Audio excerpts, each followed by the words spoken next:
জুলাই গণঅভ্যুত্থানে কুমিল্লার আন্দোলনকে প্রথম প্রতিরোধ দিবস ১১ জুলাই ঘোষণা করেন অন্তর্বর্তীকালীন সরকারের উপদেষ্টা আসিফ মাহমুদ সজীব ভূঁইয়া। শুক্রবার বিকেলে কুমিল্লা বিশ্ববিদ্যালয় মুক্তমঞ্চে ১১ জুলাই শীর্ষক স্মরণ সভায় তিনি কথা বলেন। এ সময় তিনি বলেন, জুলাই আন্দোলনে কুমিল্লা বিশ্ববিদ্যালয়ের শিক্ষার্থীদের সাহসিকতা বাংলাদেশের মানুষের জন্য স্মরণীয় হয়ে থাকবে।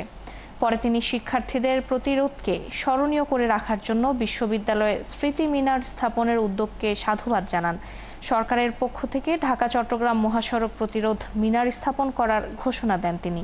পাশাপাশি বাংলাদেশের সংকটময় মুহূর্তে এগিয়ে আসার আহ্বানও জানান।